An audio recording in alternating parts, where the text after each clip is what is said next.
Hello and welcome back. I hope you guys are doing well today. And look, who finally drew herself some talking sprites. Honestly, these were super tedious to do, but the end result is so fun. Anyways, they're very necessary this time around because most of this video will just be me talking, as always. See, I decided to do a fun little series here where I revisit some of my childhood OCs and fan characters because I have so many, and God knows most of them are in serious need of a redraw or a redesign or to be designed at all. Because fun fact about me, I have this condition called aphantasia where basically I can't see the things I imagine. Like, I know what I'm thinking about, but if I had to close my eyes and conjure up an image, I can't. I spent most of my life assuming that that was normal, but turns out it's extremely rare. Like, only affects 1 to 4% of the population, which is which is crazy.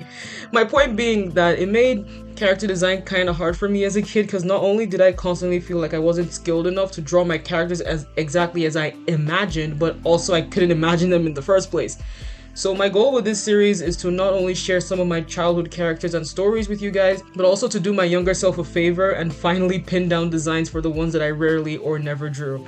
And even the ones that I did draw, I do not have most of the drawings on hand. So the doodles that'll show up in these videos as I explain certain things will be based on memory, unless stated otherwise, of course. That all being said, no better story to start with than the one I made back when I was around 11 or 12 and have been developing on and off ever since, 7 Destinies.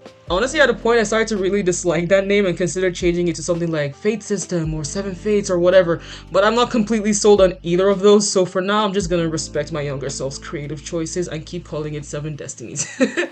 Some of the info I'm gonna share is technically major spoilers, but like, for a story that I've had for roughly 9 years now, it's nowhere near done developing. So even if I do turn it into an actual comic or TV show like I originally intended, it'll be way into the distant future. Hopefully by then y'all would have forgotten everything I said here.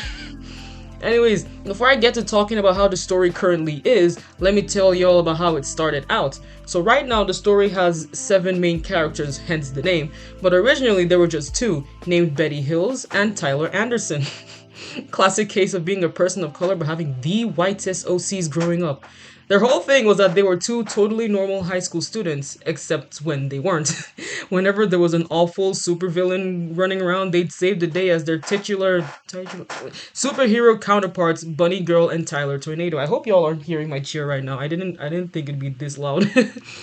Anyways, yeah, they were called Bunny Girl and Tyler Tornado, and later on they were known, I called them Bunny and Twist. Their powers were exactly what you'd expect.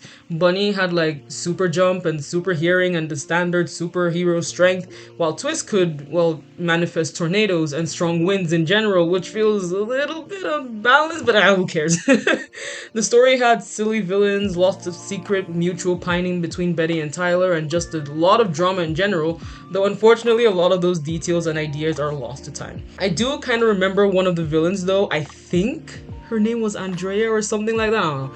Basically, her whole thing was that she was super into fashion, and her super villain self had a power that let her control clothes and make them act as minions. She also played the stock standard flirty, totally not secretly evil... What was that? There was a noise outside, I don't know what that was. Totally not secretly evil girl who took a liking to Tyler and kept spending time with him and making Betty jealous, and that whole nonsense. Anyways... You might be thinking, wow, that story sounds kind of similar to Miraculous Ladybug, which funnily enough leads us to the reason why I overhauled it in the first place. I saw an ad for MLB for the first time back in 2015 and I immediately noticed the similarities between it and my story. For example, a superhero duo where at least one was animal themed and the boy hero being a fun jokester. And for 12-year-old me, I was kind of devastated because I had yet to learn that it's okay to have stories that are similar to others. I mean, it's not like Miraculous Ladybug is 100% original itself. Regardless, I decided I needed to revamp the story and make it a little more unique. The first thing I decided to do was to increase the number of people in the hero team. Basically, I counted up from 2 to see if there were any pre-existing hero group I knew of with that number. 2 was Ladybug and Cat Noir, of course. 3, I thought of Lollyrock. 4 was Super Noobs, which looking back not many people cared about anyways. 5 was Teen Titans, and 6 was Super Robot Monkey Team Hyperforce Go. If you remember that show, I'm giving you a massive hug right now. Anyways, I got to 7 and I was like, oh, I don't know any superhero group with this number, so that's what I'm going with. So I made up 5 more characters on the spot, all of whom went through their own changes throughout the years, but I'll elaborate on that as I get to them in the speed paints. Let me also say that for the sake of not making this video too long, I will only be drawing 3 of those characters for this, and then the remaining 4 will be in the next video. That's not the end of the preamble though, because there's still some background context that will be important when talking about my characters individually. Nowadays, Seven Destinies is less of team of superheroes in colorful uniforms fighting wacky villains, and more of group of 14-year-olds who were lured into a forest by the call of a sentient machine called the Fate System, or just the system, that forces magical powers upon them and makes them go through 4 years worth of experiments and missions to carry on the research of the system's long-dead creator. Each of them get unique powers known as controls that come in one of 3 types: generic, light, and dark. At the start, they're only able to use the default weaker versions of said controls, and in order to gain the upgraded versions, they had to die at least once. Cause yeah, upon being forced to join the experiments, each of the characters also gained 3 lives, which is pretty helpful considering how dangerous the experiments often were. I can definitely elaborate on the story and the system itself a lot more, but that'll be another day. For now, let's just get straight to the characters of today's video. Of course, I'm gonna start off with the one I always consider to be the mainest of my main characters, because, well, she came first, Betty, later known as Bethany Hills, and currently known as Bethany Benny Haliliabe. Remember what I said about having the whitest OCs ever growing up? Well, there was a point where all of them were, but now none of them are.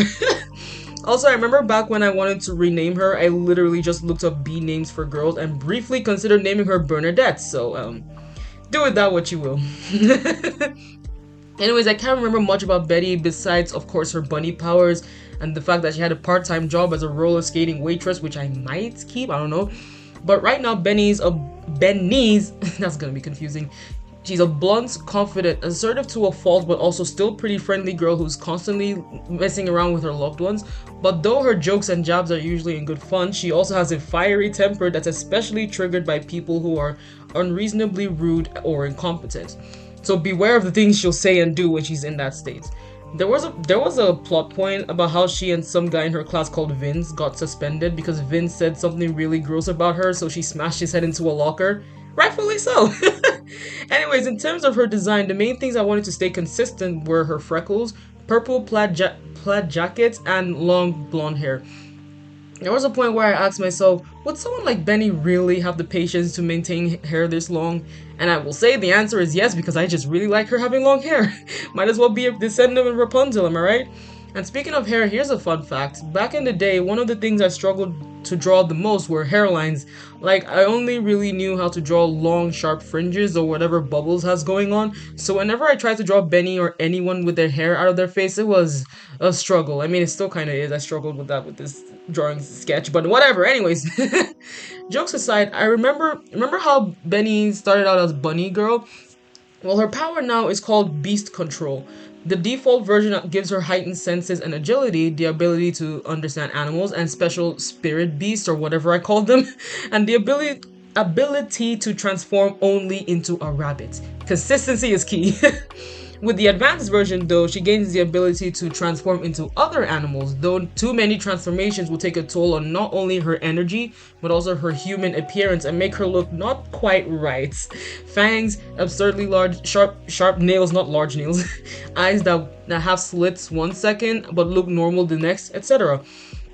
Fun fact, but Benny's the reason I came up with the whole default advanced powers thing in the first place.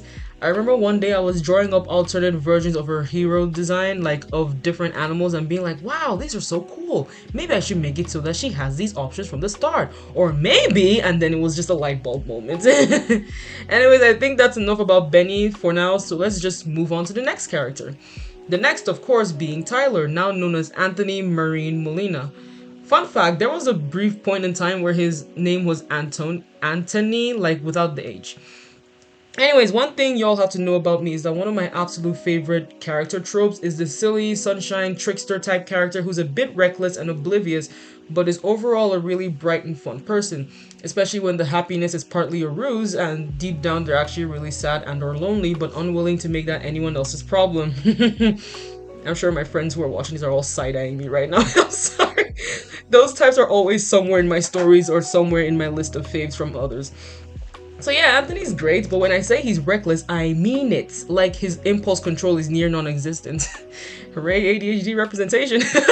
He's the most enthusiastic about joining the system's experiments because he's always wanted to go on high-stakes missions just for the fun of it.